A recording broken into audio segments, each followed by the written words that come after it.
कल्पना कीजिए, एक ऐसा भारत जहां गाड़ियां बिना पेट्रोल दौड़ें, गांव बिना तारों के रोशन हों और कचरा देश की सबसे बड़ी ताकत बन जाए। ये सपना अब हकीकत बनने जा रहा है।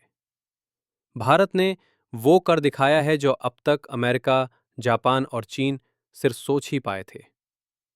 नमस्कार साथियों, स्वागत है आपका नंदिनी आईएएस के इस विशेष एपिसोड में।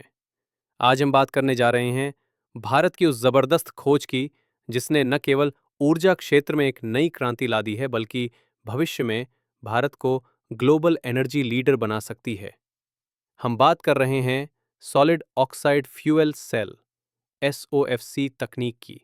एक ऐसी तकनीक जो बिना आग, बिना तेल और बिना कोयले के बिजली बनाती है। आज पूरी दुनिया महंगे तेल और प्रदूषण से जूझ रही है, और वहीं भारत ने ऐसा समाधान खोज निकाला है जो हर देश के लिए मिसाल बन सकता है। सॉलिड ऑक्साइड फ्यूएल सेल या SOFC एक अत्याधुनिक ऊर्जा तकनीक है जो पारंपरिक पद्धतियों की तुलना में बिल्कुल अलग तरीके से काम करती है। जहां बाकी तकनीकें ईंधन को जलाकर बिजली बनाती हैं, वहीं SOFC में इलेक्ट्रोकेमिकल रिएक्शन के जरिए बिजली उत्पन्न होती है। इसमें 3 मुख्य घटक होते हैं: एनोड, कैथोड और इलेक्ट्रोलाइट। नेचुरल गैस या बायोगैस एनोड से प्रवेश करती है। ऑक्सीजन के आयन कैथोड से आते हैं। इलेक्ट्रोलाइट इन दोनों के बीच की क्रिया को नियंत्रित करता है। इन क्रियाओं से इलेक्ट्रॉनों की धारा बहती है और यही है बिजली का स्रोत।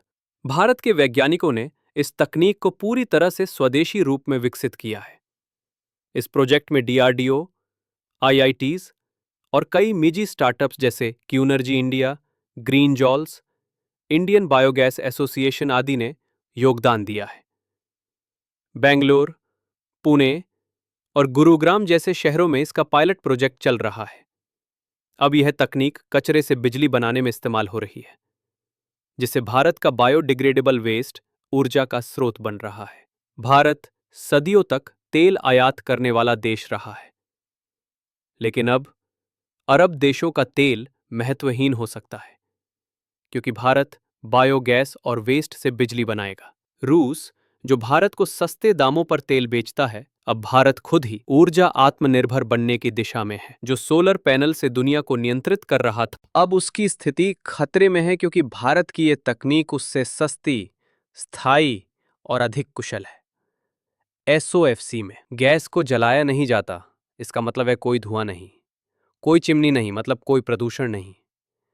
इसमें 800 डिग्री सेल्सियस पर भी काम करने वाले हाई टेम्परेचर सिरेमिक्स का प्रयोग होता है, जिसे IIT मद्रास और DRDO ने मिलकर बनाया है। इस पूरी प्रक्रिया में एफिशिएंसी 85% से भी ज़्यादा होती है, जबकि पारंपरिक पावर प्लांट 35-40% पर ही टिके रहते हैं। भारत सरकार ने इसे 2030 तक पूरे देश में लागू करने की योजना बनाई है।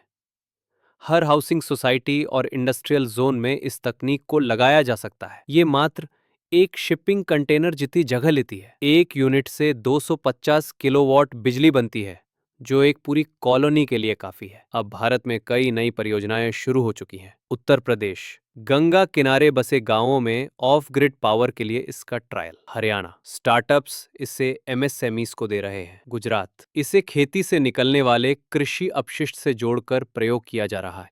कोई धुआं नहीं, ग्रीन हाउस गैस नहीं, लाखों लीटर पानी की बचत, कोई कोयला नहीं, पूरी तरह से डिसेंट्रलाइज्ड पावर सिस्टम। यानी अब बिजली पहुंचाने के लिए लंबी लाइनें, सबस्टेशन और डैम की आवश्यकता नहीं। अमेरिका और जापान ने हाइड्रोजन फ्यूल सेल पर अरबों डॉलर खर्च किए, लेकिन वो अब तक आम जनता के लिए सस्ती तकनीक नहीं बना पाए। भारत ने सस्ता, टिकाऊ और ग्रामीण इलाकों में उपयोगी मॉडल तैयार किया है। अब अमेरिका की कई कंपनियां भारत के पास इसे खरीदने की पेशकश कर रही हैं, लेकिन भारत का साफ संदेश है, पहले हम आत्मनिर्भर बनेंगे, फिर दुनिया को देंगे। भारत सिर्फ ऊर्जा उत्पादन में नहीं, बल्कि ऊर्जा निर्यात में भी आगे बढ़ेगा।